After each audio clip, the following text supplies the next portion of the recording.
Vamos ter um dedinho de prosa agora? Vamos responder as perguntas que os seguidores lá da página Mar Aberto enviaram para a página enviou para mim. Um pouco de atraso, mas eu faço esse meia-culpa. Mas vamos lá. Eu vou colocar as perguntas em algum lugar aí da tela, né? Então vamos. Primeira pergunta. Você acha que a erupção do Krakatoa, você acha que assim como a erupção do Krakatoa, uma erupção de mesma magnitude do Anak Krakatau tem o poder suficiente para mudar o clima global? Então, uma colocação. O nome dos dois vulcões, um Krakatoa, outro Anak Krakatoa. Ou também, se for em Indonésia, no caso, pode ser chamado de Krakatau. Eu acabo falando mais Krakatau, tá?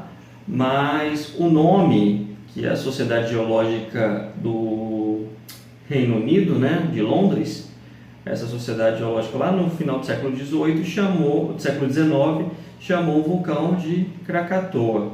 Então ficou como Krakatoa, mas em indonésio é Krakatau. Mas eu fugindo do foco aqui, vamos voltar, né? Então, a erupção de mesma magnitude do Anak Krakatoa como a do Krakatoa pode ser suficiente para mudar o clima global? O pessoal confunde muito, tá? No início em 1810, se eu não me engano, eu posso colocar um número aí depois exato, mas por volta do início do século, né, 1800, teve a erupção do Monte Tambora, né? Se eu não me engano também é da Indonésia, vou dar uma pesquisadinha aqui. Peraí, Monte Tambora.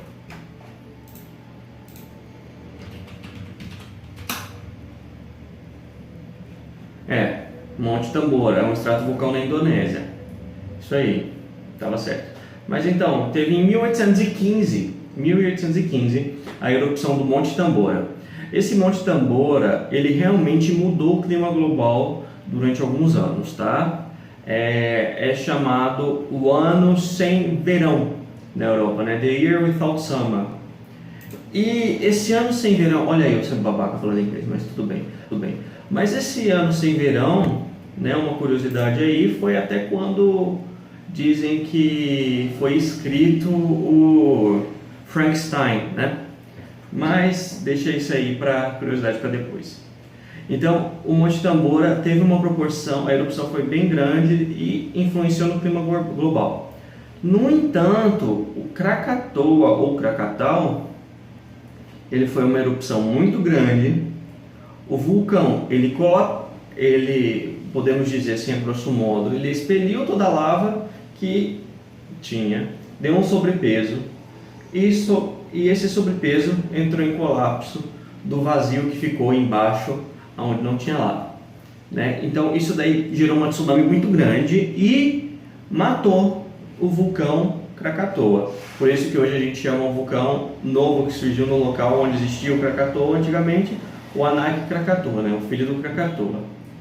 Então essa erupção que colapsou o vulcão foi suficiente para gerar uma tsunami enorme na Indonésia, mas não mudou o clima global durante muitos anos, né? O que aconteceu pode ter dado algumas alterações muito pequenas, mas não foi igual o do início do século, que realmente alterou todo o clima, né? A erupção do Monte Krakatoa tem aquele quadro, o grito, né, eu não sei agora, vai virar meme, mas aquele quadro, o grito, né, que curiosamente diz que foi pintado, né, por causa o céu foi pintado daquela forma meio avermelhada por causa da mudança da luz do sol, né, da mudança do céu durante algum tempo. E realmente isso acontece com vulcões, né? A gente tem até um disco de Bishop, né, o anel de Bishop, que é exatamente essa mudança no índice de refração da atmosfera que acontece, mas não foi que pode alterar na cor, que pode alterar o comportamento da luz da atmosfera, mas não foi suficiente para alterar o clima global. O Anak Krakatoa pode fazer isso? Pode, né? Qualquer vulcão aí pode mudar o clima global. Agora, vai ter lava suficiente? Creio que não, porque o Anak Krakatoa, ele é um vulcão composto, então a gente tem vários dutos saindo ali, tem alguns vulcões do lado, então não vai ser uma quantidade de lava tão grande que ele vai sair por ele, né? E dificilmente vários vulcões entrariam em erupção ao mesmo tempo, né? Porque realmente eu tenho dutos ali, como eu falei no vídeo lá no meu canal, tem o alívio de pressão, né? Então dificilmente todos esses vulcões vão entrar em erupção de uma vez, e esse alívio de pressão não vai ter tanta lava assim para ser jogada, para ser expelida, tanto material, né? Mas realmente não tem como a gente prever, isso pode vir a acontecer, pode dar uma doideira aí e acontecer, mas é esperado que não. Segunda pergunta: você acha que a erupção da Naq Krakatau pode desencadear uma erupção em massa nos vulcões presentes no círculo de fogo? Eu acabei de responder basicamente, né? Então dificilmente isso vai uma erupção numa região ali que eu tenho placas pequenas e zona de subducção, envolvido em placa pequena, placa grande, que ali é uma baguncinha, né? Aquela região ali onde tem o Monte Krakatoa, o vulcão Krakatau, né? Ele alivia a pressão. Então, o terremoto, por outro lado, ele gera sismos secundários, porque ali eu estou gerando uma pressão, teve um movimento de terra, esse movimento de terra desencadeia um sismo, desencadeia um terremoto, e isso aí vai acontecer o quê? Pode vir a se propagar e pode ter um pouco mais de movimento, porque a pressão não é aliviada de maneira rápida. Mas como essas erupções elas acabam sendo explosivas, não vai acontecer de ter um alívio de pressão de todas, começar uma que nem a outra, uma depois da outra, que nem um filme de apocalipse, né? Porque realmente eu já tenho um alívio dessa pressão ali. Então, é um sistema muito complexo, né? Então não dá para você falar que uma erupção desencadeia outra erupção, né? A erupção não desencadeia a erupção. A erupção ela é desencadeada para ter um alívio da pressão que está tendo ali, basicamente. Então, a erupção é uma solução para aquilo ali não entrar em colapso, não exploda tudo, né? Igual a panela de pressão explodindo se não tivesse um pino, né? Então, há alguma possibilidade de o Brasil sofrer algum evento sísmico, como tremores de terra e ou tsunamis devido a essa erupção? Olha, a gente consegue registrar, né? Um tremor de terra que acontece no Pacífico facilmente pode ser registrado com a nossa rede sismográfica aqui, né? Agora, se a gente vai sentir isso, olha, vai acontecer muita coisa. E para vir uma tsunami de lá para cá, vai ter que ter varrido muita coisa antes de chegar aqui no Brasil. Então, assim, possibilidade sempre tem, né? Mas, devido a essa erupção que aconteceu, eu já estou falando no futuro, eu posso dizer que não, né? Porque é uma erupção pequena. Agora a gente pode sentir muito tremor por causa dos terremotos que acontecem no Chile, a gente pode sentir aqui, ele pode reverberar aqui, mas nada de tão assustador assim. A gente já tem os nossos próprios tremores locais aqui no Brasil, né? Vamos lá. Há uma possibilidade de haver erupções seguidas a esta? Ou é normal ter alguma erupção isolada? Pronto. É uma boa pergunta. Quando a gente está falando de Círculo de Fogo e Pacífico, é uma região ativa. Então a gente tem lá um encontro de várias placas tectônicas, uma se esfregando na outra, uma subindo em cima da outra, uma separando. Também tem lugares onde se separam.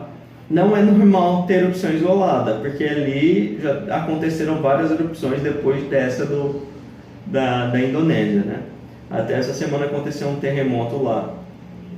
E tem alguns vulcões que ainda estão em atividade lá que não pararam.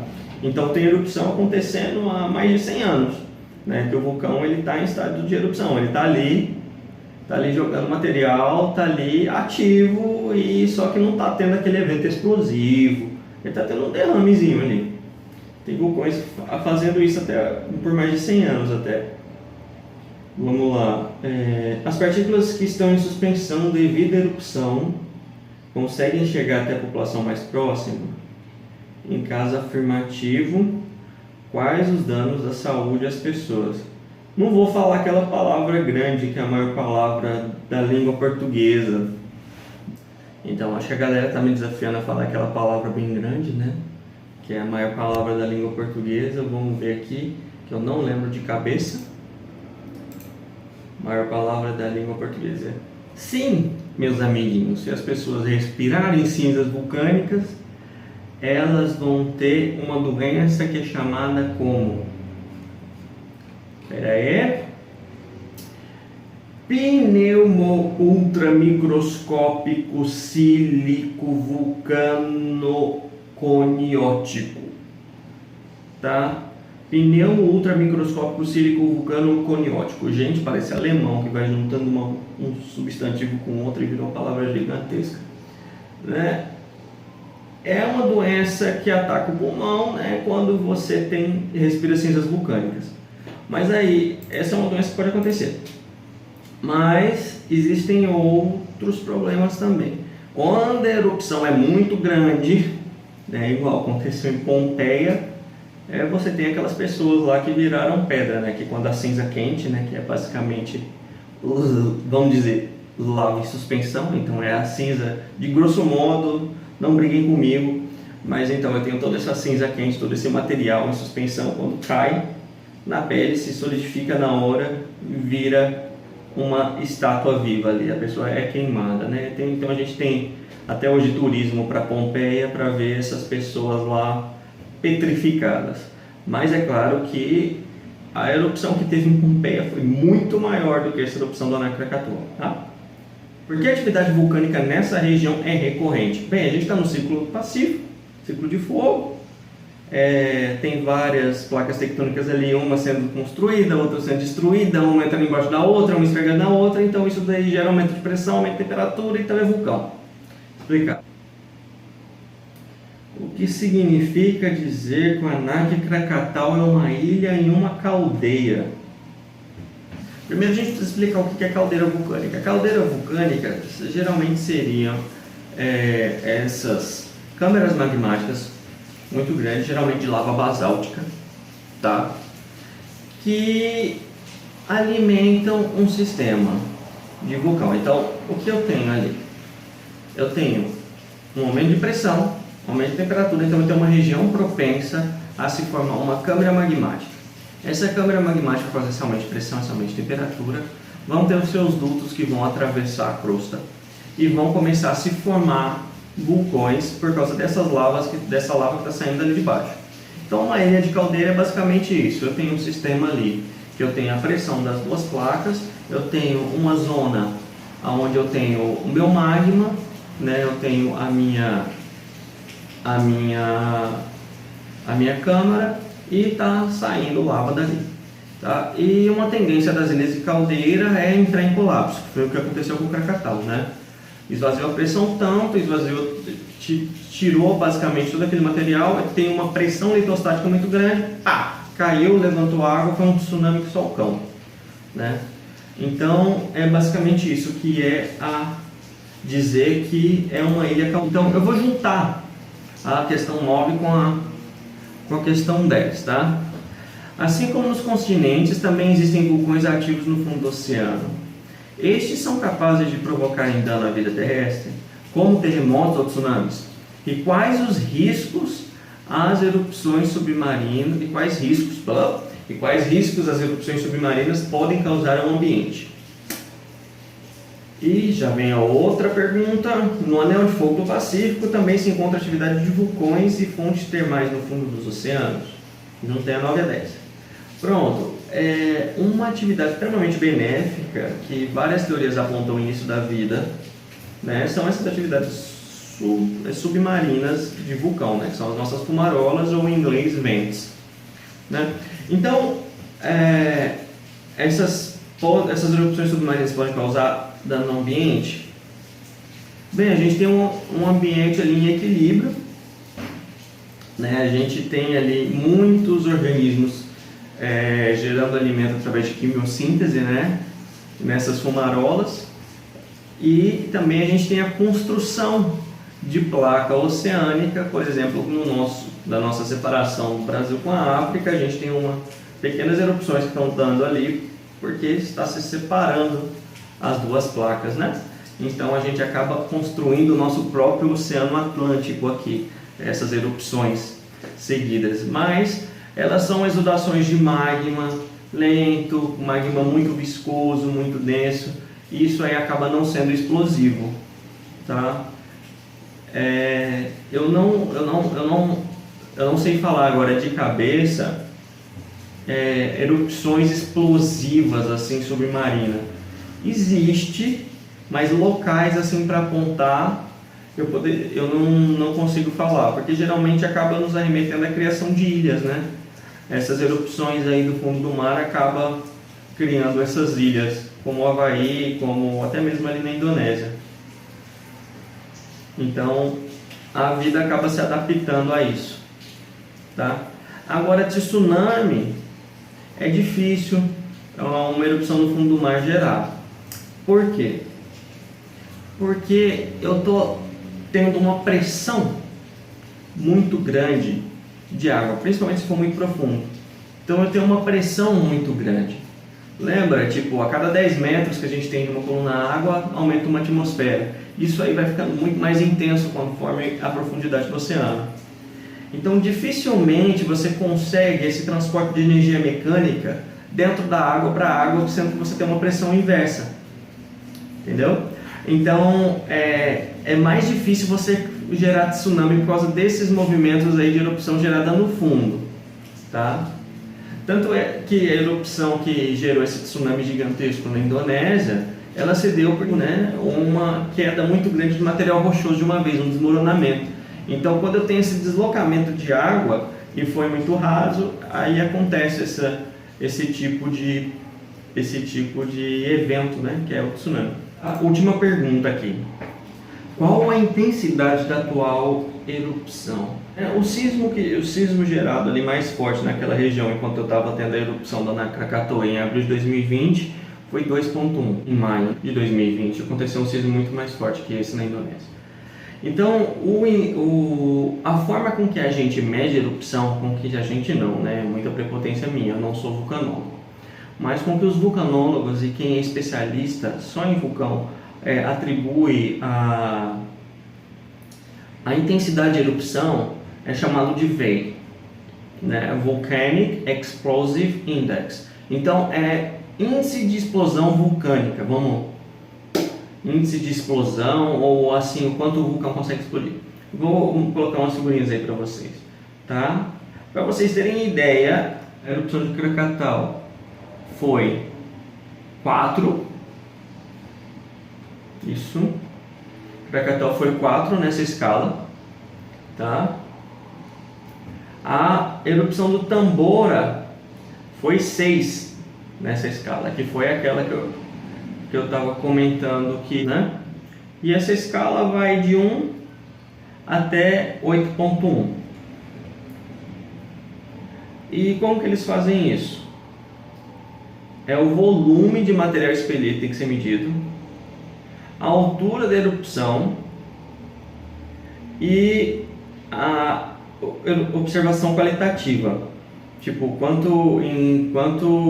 longe foi a lava, quantas pessoas foram afetadas, esse tipo de coisa, tá?